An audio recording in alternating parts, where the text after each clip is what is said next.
Philip McMaster here for TravelMole.com. I'm here with Vijay Poonoosamy, Vice President International Affairs for Etihad Airways. Mr. Poonoosamy, thank you very much for this opportunity to learn about what you've been doing here at the show in China. Thank you. I've been here invited to speak at the Global Strategy Summit, which is a Roots, ICAO and World Bank event. And the issues I was asked to address was basically the challenges facing aviation today. And what were some of the challenges that your panel and yourself were speaking about? The key ones were obviously the economic downturn and its impact on aviation, recognizing that aviation contributes to socio-economic growth, but at the same time, aviation is dependent on socio-economic growth. The second main challenge was the environmental challenge, recognizing that aviation contributes to climate change. It's 2% today, but going up to 3% by 2050. So the challenge is, how does aviation contribute to be part of the solution to that global problem? This is a very interesting challenge. Of course, the industry wants to grow. Of course, it wants to expand. It wants to develop. What were some of the solutions, or what were some of the approaches that were suggested that you could share with the rest of the industry? We started from the recognition that just like the world needs aviation, aviation needs the world. So in that sense, we have to contribute to providing a solution to this growing climate change problem. Aviation has had a significant improvement in its performance. We can say in the last 40 years, airlines' fuel efficiency has improved by 70%, but more needs to be done. We are obviously dependent as airlines on the technology which is available in the market. So we are very keen to push the manufacturers, aircraft engine manufacturers, to make that quantum leap in delivering technology which will be cleaner, more environmentally friendlier in the next few years. And I think that is possible if all the stakeholders put the required resources in innovation, in research and in delivering these products. At the global level, we need a global roadmap. We are certainly keen not to see fragmented approaches, regional or national, in dealing with what is a global problem. And we're very anxious that at the high-level meeting which ICAO is convening from 7 to 9 October in Montreal, there's an agreed roadmap, a collective aviation community position, which can then be taken to Copenhagen with a view for adoption. This is very interesting to me. My hometown is Montreal, so I'm very interested in that you're having a wonderful meeting there. And in terms of Copenhagen, is the airline industry making a proposal, a presentation? Is it lobbying for its interests? Absolutely. The airline industry is obviously focused.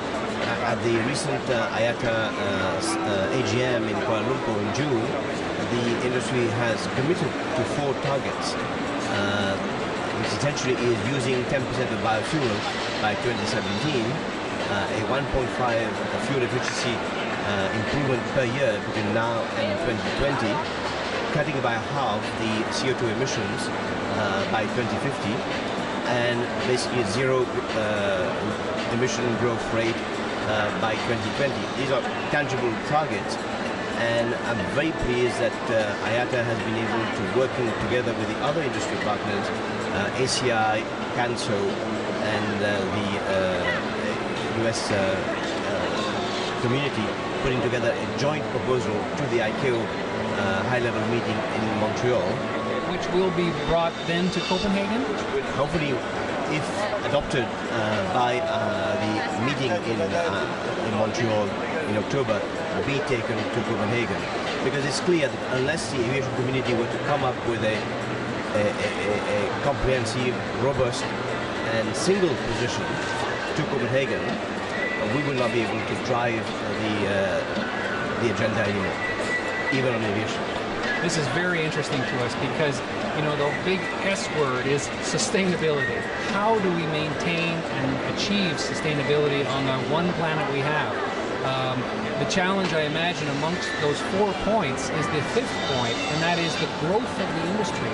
If you're saving money and saving fuel per plane, and maybe even per passenger, but the number of passengers is going to grow.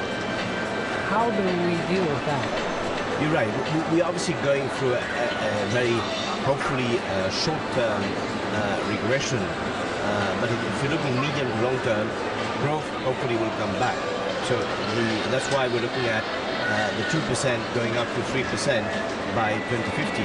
So I think there's recognition there is a problem. We are part of that problem.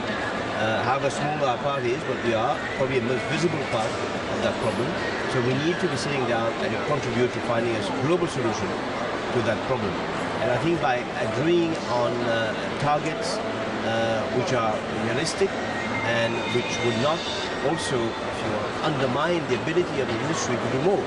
Because the worst thing you can do is start taxing an industry to the point that it is unable to actually invest in this future technology, which it needs to invest in to be able to improve its environmental footprint.